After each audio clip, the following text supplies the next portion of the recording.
Assalamualaikum warahmatullahi wabarakatuh. Waalaikumsalam warahmatullahi wabarakatuh. Kali ini saya sudah bersama dengan Pak Irfan, Kepala SD Negeri Simbarjo, yang mana pada kali ini kita akan berbincang ataupun wawancara kaitannya dengan modul 3.1 di program guru penggerak, yaitu tentang pengambilan keputusan berbasis nilai kebajikan sebagai pemimpin. Nah, kali ini kita akan ngobrol langsung bersama beliau, Pak Irfan. Apa kabar Pak Irfan? Alhamdulillah baik. Alhamdulillah. Sehat. Alhamdulillah. Nah, kali ini langsung saja ini Pak Irfan. Kaitannya dengan pengambilan keputusan di suatu pendidikan, di suatu instansi pendidikan, tentunya kadang kita mengalami dilema atau kadang kita mengalami tantangan tersendiri. Dari yang pernah mungkin pengalaman Pak Irfan, pernahkah mengalami sebuah dilema dalam sebuah pengambilan keputusan, Pak? Ya, dalam proses perjalanan selama ini ya sebagai pemimpin di satuan pendidikan, tentu beberapa kali saya mengalami proses kebingungan atau dilema dalam mengambil keputusan, entah itu yang bersifat umum ataupun bersifat pribadi. Tetapi yang akan saya sampaikan kepada Pak Idham kali ini adalah pengambilan keputusan yang hubungannya ada dengan instansi di SD Negeri Simbarjo. Ya, pengambilan keputusan yang saya ambil waktu itu berdasarkan apa yang saya alami pada saat PPDB, Pak. Jadi ketika penerimaan peserta didik baru itu kita tentunya sudah menggunakan aturan yang baku dari Dinas Pendidikan, yaitu menggunakan sistem yonasi ataupun menggunakan sistem afirmasi.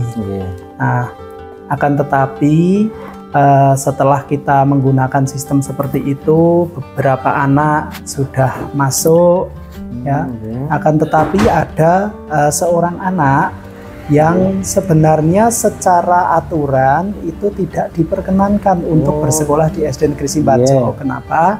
Karena satu, kartu keluarganya itu tidak berdomisili di Desa Simbarjo.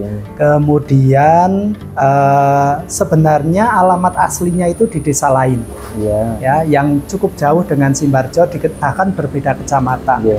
Akan tetapi karena sesuatu hal yang terjadi di dalam keluarganya, sehingga salah satu orang tuanya kembali ke desa sini, tetapi belum sempat tentunya untuk mengganti kakak, identitas ataupun hal lainnya yang berkaitan dengan kependudukan.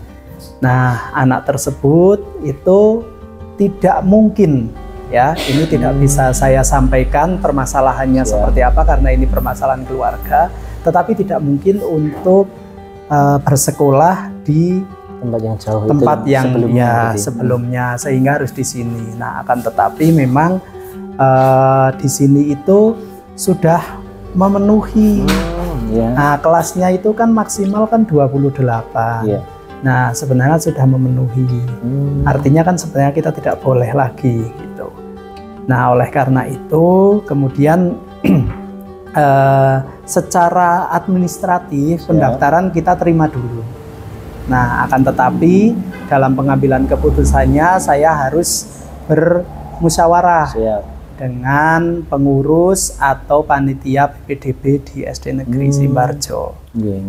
Ya, kemudian kita bermusyawarah dan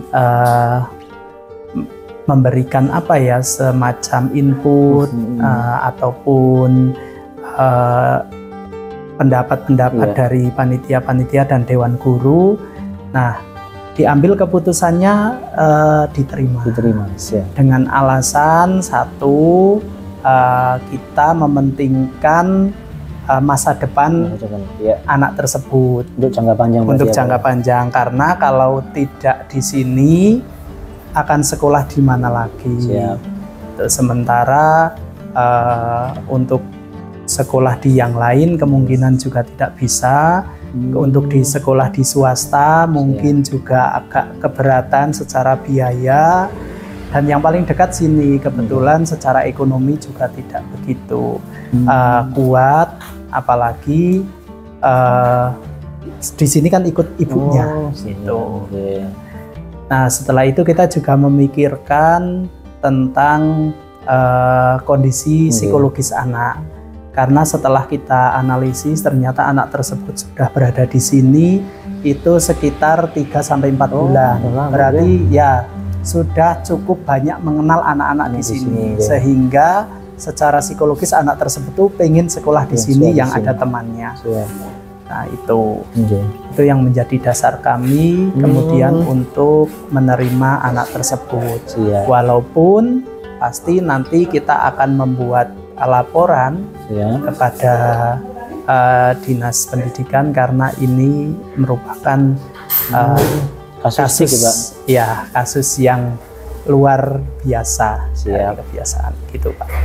Terima kasih. Berarti dapat saya simpulkan ini Pak, yang pertama tentunya Pak Irfan mengambil keputusan ini berbasis kaitannya dengan hasil akhir ke depan untuk mempertimbangkan konsekuensi dan juga mungkin ke depannya lebih berpihak kepada murid ini ya Pak. Daripada harus sekolah di tempat yang lama tetapi tidak nyaman karena masalah keluarga di sini. Kemudian paradigma yang diambil itu bisa jadi antara yang pertama adalah keadilan dan juga kasihan Pak. Kasih sayang dan juga karena kalau adil secara normatif mungkin tidak bisa diterima karena sudah penuh. Tetapi ketika kita kembali ke kemanusiaan bahwa anak juga harus mendapatkan pendidikan, itu tentunya lebih berpihak kepada murid akan lebih baik. Dan juga ada paradigma kaitannya dengan jangka pendek dan jangka panjang. Nah itu yang paling penting.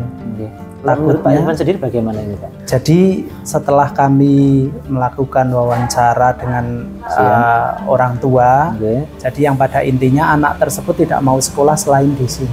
Gitu. Nah itu tentunya kita berpikir takutnya kalau sekolah di yang lain nanti terjadi karena tidak mau kan trauma dan tidak mau sekolah malah nanti berhenti di tengah jalan, kemudian tidak sekolah lagi kan berbahaya. Nah daripada seperti itu nanti jangka panjangnya itu masa depannya kan jadi takutnya anak tersebut malahan tidak mau sekolah, akhirnya rusak masa depannya. Nah itu yang jadi pertimbangan. Jadi saya kira dinas pun tidak mempermasalahkan terlalu berlarut-larut untuk hal demikian karena ini kasuistis. Nah ini lanjut kaitannya dengan pengujian kita berbasis benar atau salah nih Pak, atau benar lawan benar juga nggak masalah. Berarti kalau uji legalitas nih Pak, apakah tindakan yang dilakukan Pak Irfan pada saat itu menurut Pak Irfan itu apakah legal dan juga sesuai regulasi dan bisa diterima dinas atau tidak Pak? Sebenarnya bisa diterima. Artinya begini, satu kelas itu kan maksimal 28. Secara normatifnya, secara normatifnya, secara angka. Kemudian kalau lebih dari itu sebenarnya diperbolehkan apabila memang tidak mungkin lagi bersekolah di tempat lain, misalnya jarak. Kemudian kondisi-kondisi tertentu, misalnya kondisi kesehatan dan lain sebagainya. Nah terus untuk aturan yonasi yang diterapkan itu juga ternyata kita tetap diperkenankan oleh dinas karena yonasi itu yang utama. Kemudian apabila ada hal-hal demikian boleh dilakukan tanpa yonasi juga. Ini kan tidak masuk afirmasi juga, tetapi ini nanti masuk ke perpindahan orang tua. Nah, sehingga kita menggunakan aturan yang ketiga perpindahan orang tua tersebut.